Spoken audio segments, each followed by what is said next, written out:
ಮತ್ತೊಂದು ಲಂಚಾವತಾರ ಪ್ರಕರಣಗಳು ಬೆಳಗ್ಗೆ ಗೋವಿ ಅಭಿವೃದ್ಧಿ ನಿಗಮದಲ್ಲಿ ಅಂದರೆ ಒಂದಲ್ಲ ಒಂದು ಲಂಚಾವತಾರ ಪ್ರಕರಣ ರಾಜ್ಯದ ಹೊರಗಡೆ ಬರ್ತಾ ಇದ್ದಾವೆ.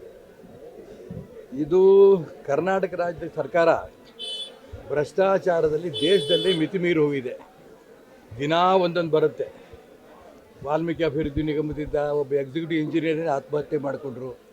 ಕೊನೆಗೆ ಮೊನ್ನೆ ಅವರ ಮಗನಿಗೆ ನಮ್ಮದೆಲ್ಲ ಹೋರಾಟ ಆದ ನಂತರ ಅವ್ರು ಹೋದ ವಾರ ಅವ್ರ ಮಗನಿಗೆ ಸರ್ಕಾರದಿಂದ ಅಪಾಯಿಂಟ್ಮೆಂಟ್ ಕೊಟ್ಟಿದ್ದಾರೆ.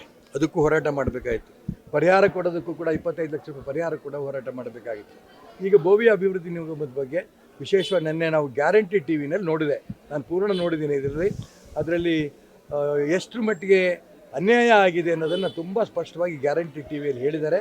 ಅದೇ ರೀತಿ ಬೋವಿ ಅಭಿವೃದ್ಧಿ ನಿಗಮದ ಅಧ್ಯಕ್ಷರು ಕೂಡ ನಂದೇನು ಇದರಲ್ಲಿ ತಪ್ಪಿಲ್ಲ ಅನ್ನೋಂಥ ಮಾತನ್ನು ಹೇಳಿದ್ದಾರೆ. ಇದು ಪೂರ್ಣ ತನಿಖೆ ಆಗಬೇಕು. ಕರ್ನಾಟಕ ರಾಜ್ಯದಲ್ಲಿ ಭ್ರಷ್ಟಾಚಾರ ಮಿತಿಮೀರಿ ಹೋಗಿದೆ. ಮೊನ್ನೆ ಶಿವಮೊಗ್ಗ ನಗರಕ್ಕೆ ಕಾಂಟ್ರಾಕ್ಟರ್ ಅಸೋಸಿಯೇಷನ್ನರ ಅಧ್ಯಕ್ಷರೇ ಇಲ್ಲಿ ಬಂದಿದ್ದರು. ಮಂಜುನಾಥನವರು ಸ್ಪಷ್ಟವಾಗಿ ಹೇಳಿದರು, ಹಿಂದಿನ ಎಲ್ಲ ಸರ್ಕಾರಗಳಿಗಿಂತಲೂ ಕೂಡ ಅತಿ ಹೆಚ್ಚು ಭ್ರಷ್ಟಾಚಾರ ನಡೀತಾ ಇರೋದು ಈಗ ಕರ್ನಾಟಕ ರಾಜ್ಯದ ಕಾಂಗ್ರೆಸ್ ಸರ್ಕಾರದಲ್ಲಿ ಅಂತ. ಹಾಗಾಗಿ ಮುಖ್ಯಮಂತ್ರಿ, ಉಪಮುಖ್ಯಮಂತ್ರಿ, ಮಂತ್ರಿಗಳಿಗೆ ಈ ಪತ್ರಿಕೆ ಟಿ ವಿಗಳಲ್ಲಿ ಬರ್ತಾ ಇರೋದು ಯಾವುದೂ ಲೆಕ್ಕಕ್ಕೆ ಇಲ್ಲ. ಲೂಟಿ ಮಾಡ್ಕೊಂಡು ಹೋಗ್ತೀರಾ, ಎಷ್ಟು ದಿನ ಇರ್ತೀವೋ ನಾವು ಅಷ್ಟೊಳಗೆ ಲೂಟಿ ಮಾಡ್ಕೊಂಡು ಹೋಗೋಣ ಅಂತ.